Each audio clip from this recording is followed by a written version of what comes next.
ladies and gentlemen. Thank you once again for tuning in to Sports Politic and Presents Agree to Disagree. I'm your host once again, Alan Hinton. You can find me on Twitter, aflash79. You can find the group on Twitter at Sports Politicking, on Facebook at Sports Politicking Presents Agree to Disagree. And that's about it for now. Mr. Turner. I'm John Turner via Newport News, and now I'm in Chesapeake. You can find me on Twitter at Everybody Loves John. Also, Luke Cage, dope show. Purvis. Perfect Purvis from Texas, living in Coble, Finland right now. You can find me on any social media at Perfect Purvis. Let's. Junior coming live from Houston, Texas. You up here? You are. You can hit me up on Twitter, all that at Lynch Junior. All right, so today's show is going to be primarily about the NBA. With the season starting today, actually it already just started. We just had Cleveland play the Knicks. We're going to give our playoff predictions and then our predictions for the end of year awards. We're going to start off with our Western Conference playoff predictions. Mr. Turner will go first. So, for those who are still in football mode, basketball is here now. As you mentioned, the Cavs played the Knicks. The Cavs beat the brakes off the Knicks, 117-88. So basketball season is back in full swing. As Alan mentioned, I'm doing the Western Conference, and really at this point, just like in the East, which we'll get to later, the West is one team at the top, and then the other 7 teams fighting for second place, I guess you could say. Everybody know the Warriors are the super team, which I hate that word. I hate it. But the Warriors are what look to be one of the best teams ever on paper, and I don't doubt that they'll be successful throughout the season. You add the player of a caliber of Durant while replacing out a net minus in Harrison Barnes.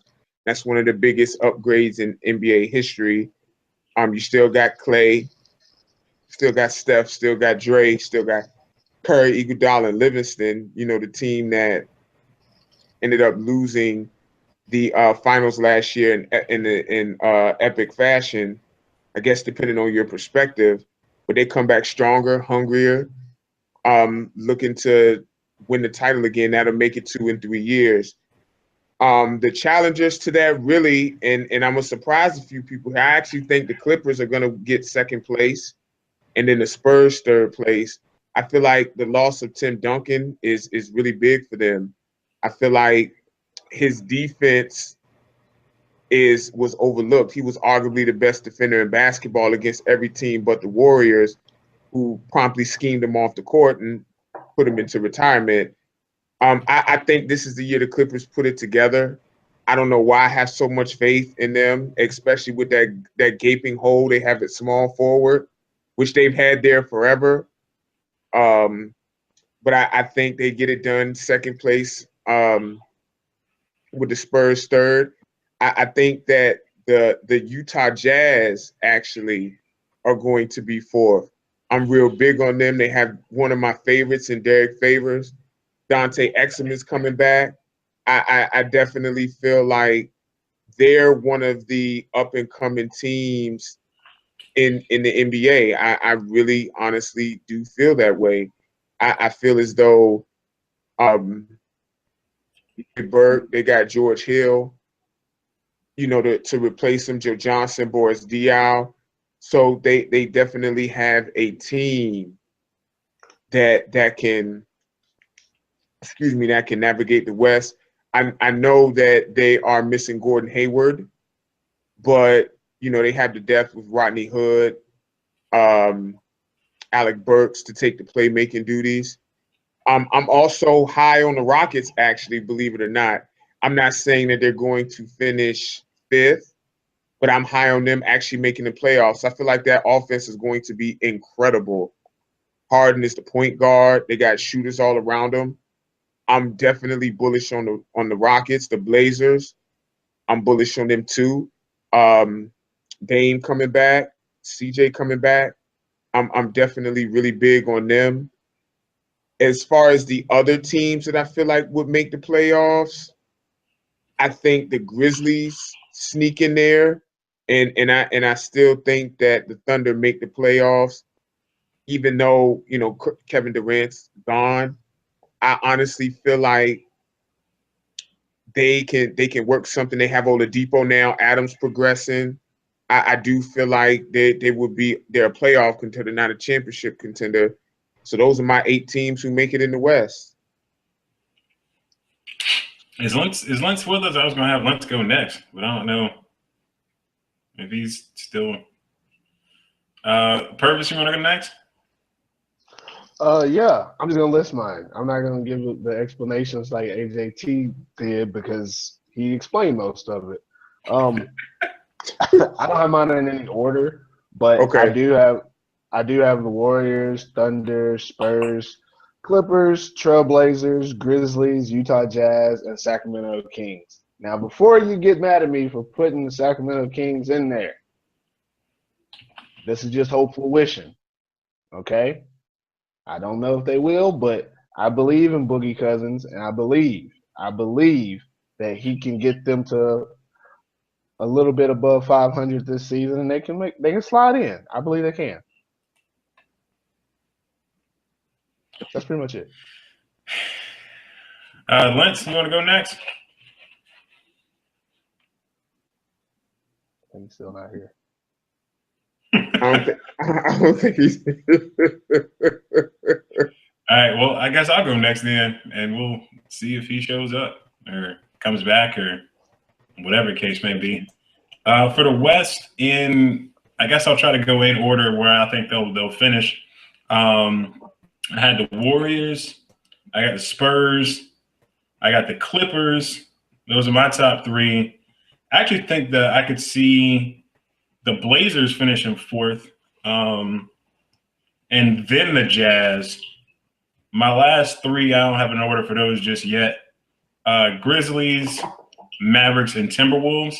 I love Rick Carlisle as a coach. I think that they actually got a little bit better with Bogut at the 5. I'm still really afraid of their point guard situation.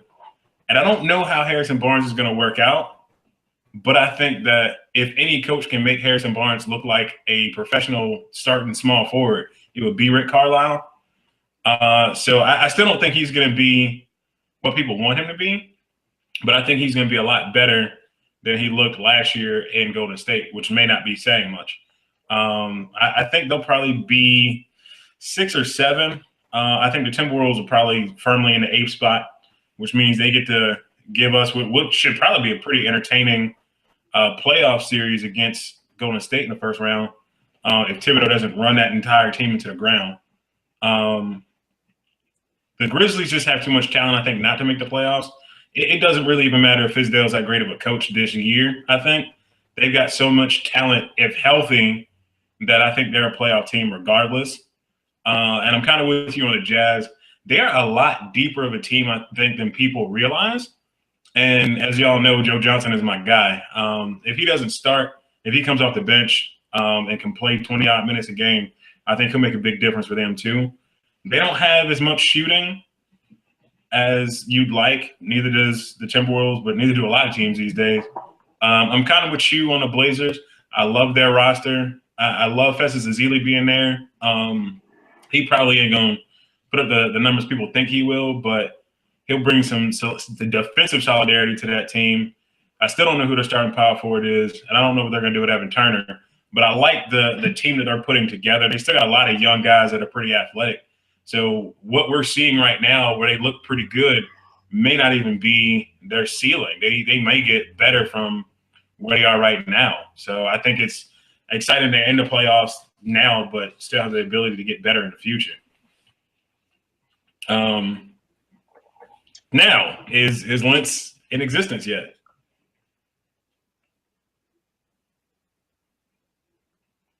I'm gonna take those a no. I have more to add then. Add away. So as far as what you said, P, for full disclosure for anybody who's watching, we're both Kings fans. I don't know how long P has been a Kings fan, but I've been a Kings fan since Chris Webber. That's my Since all-time. Jason Williams. Okay. So about the same time. Okay, about the White same time. chocolate. Okay. Chris Webber's my all-time favorite player. I like Jaeger as a coach. Excuse me. I'm a big fan of him as a coach.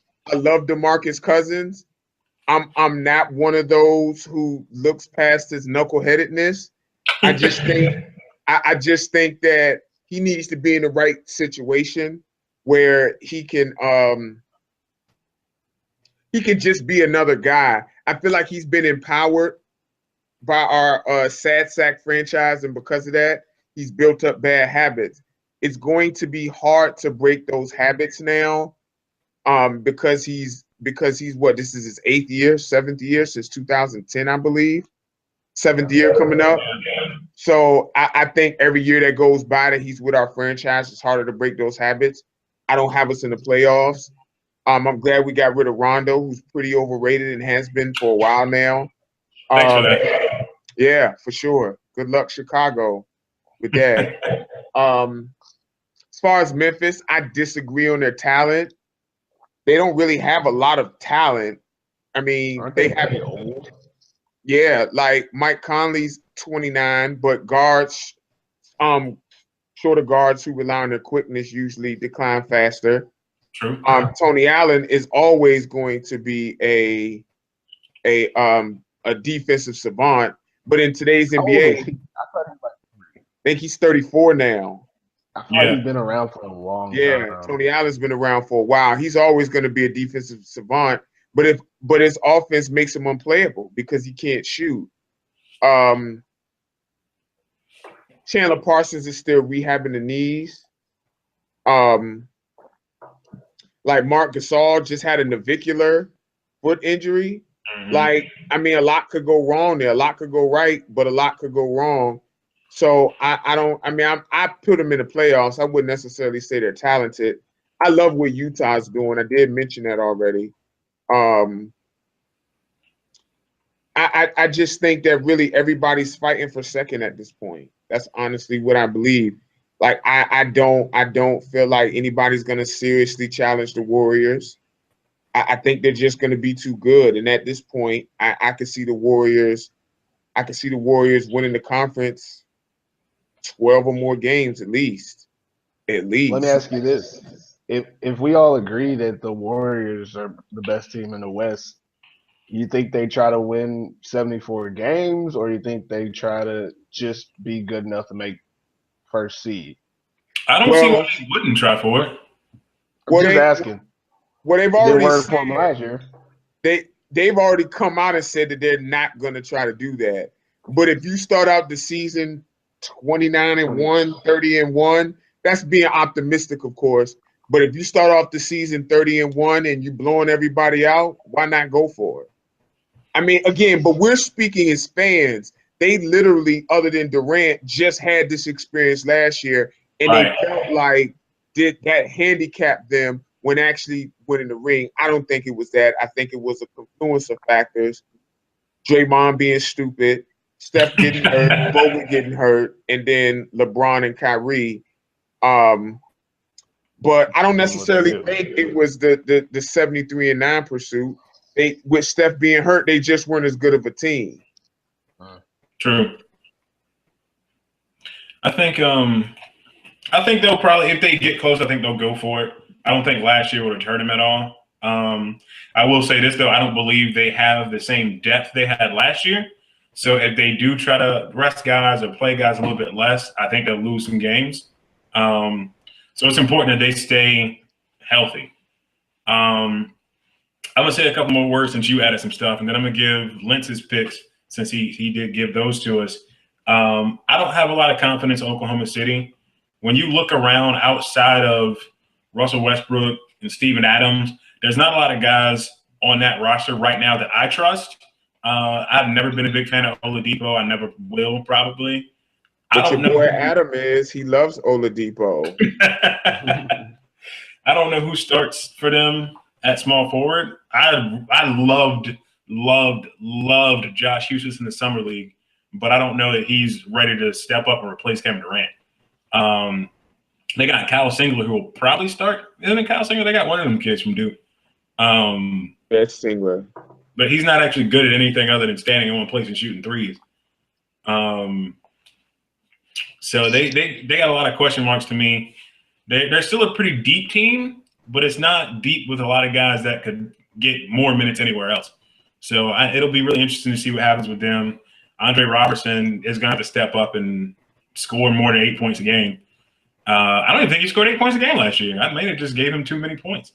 But that's neither here nor there. I really wanted to put New Orleans in the playoffs, even at the AC, just because I love Anthony Davis.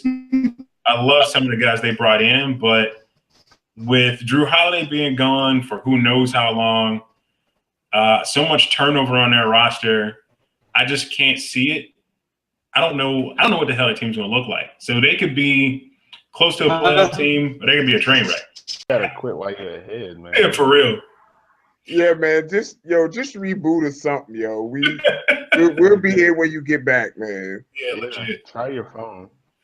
Yeah, Spurs, Golden State, Rockets, T-Wolves, Dallas, Utah, Clippers, and Portland is his pick. Am I the only person that doesn't like Houston this year? I didn't put Houston in mine. I don't think. Yeah, I was gonna say, yeah, he didn't put Houston in his, and I actually understand why people aren't doing it, because they might score 120 and give up 125. Right. So I get it, but I believe in Harden this year, man. I do. I'm the only person that doesn't. I guess. I believe all the effort that he puts on offense and the fact that there's no one that even remotely attempt to play defense, he will eventually have a downturn on offense, and then what are you going to do? Because then if you're not scoring and the other team is still just scoring at will, because not like him not scoring is going to help your defense. They're not going to win a lot of games with that style, and not having the personnel to play any defense. I think they'll give a lot of points. I think he's going to turn the ball over a lot. I don't like the idea of him at point guard. It bothers me. I actually love it. I love it, actually. I'm not going to lie. I'm a huge fan of that move because he was basically the point guard last year anyway. So and he also turned the ball over a lot last year. He did, yeah. But a lot of that was pace inflicted too. Like his turnover rate wasn't any more or less different than most superstars. But because they played at such a fast pace, it made it look like he had like he was turning the ball over more. Just looking at his turnover rate from last year, and I'm in the midst of actually trying to turn the game on now, so it'll actually be in the background. Like his turnover rate last year was, give me a second, it was 15.9. That was actually the highest of his career, but it was 15 in 2013, 2014, and it was 14.9, which is basically 15. So he used more possessions last year. Listen, that offense is a train wreck. Yeah, but you're also talking about being coached now by Mr. 7 seconds or less. It ain't going to get better. I don't necessarily know if it'll get worse either, though. It's going to stay the same. I guess it depends on how they're using their possessions, too. So, yeah. You know what I mean? Yeah, I like the Rockets, man. That offense gonna be crazy. They literally have no good defenders in their starting lineup. Capella has the potential. Gordon's not a bad defender. No. Eric Gordon's bad. Eric Gordon's bad. Eric Gordon's bad. Ryan Anderson is worse. What people think Kevin Love is on defense, That's what Ryan Anderson actually is. That's true. That's true.